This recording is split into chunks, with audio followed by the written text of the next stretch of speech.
এই অশান্ত জনপদকে শান্তিতে রাখার জন্য নিরলস ভাবে ওনার পক্ষ থেকে চেষ্টা করেছেন। আপনারা 7 নম্বর হাকিমপুর ইউনিয়নের লোক, 7 নম্বর হাকিমপুর ইউনিয়নের জনতা, আপনারা দেখেছেন 5ই আগস্টের আগে আমার অনেক ভাই বাড়ি থাকতে পারেনি। মিথ্যা মামলা হুলিয়া নিয়ে তাদেরকে পলায়ে থাকতে হয়েছে।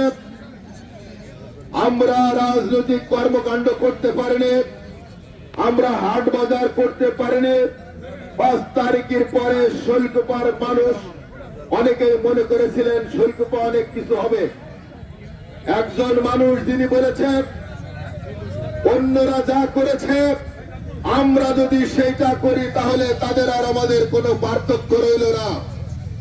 ওনার নির্দেশে আমরা শৈলকুপার সমস্ত মানুষ আমাদের ক্ষোভ, দুঃখ, প্রতিহিংসা, প্রতিবাদ সমস্ত কিছু বাদ দিয়ে আমরা এই শৈলকুপাকে শান্ত রাখার জন্য নিরলস চেষ্টা করেছি। বন্ধুরা আমার, আমরা জানি না কতটুকু করতে পেরেছে। 17 বছরের জঞ্জাল, 17 মাস অ্যাটর্নি জেনারেল থাকা অবস্থায় উনি যতটুকু করেছে ইতিমধ্যে শৈলকুপার দল মত নির্বিশেষে আপামর জনসাধারণ এই বিশ্বাস স্থাপন করেছে। অ্যাডভোকেট আসাদুজ্জামান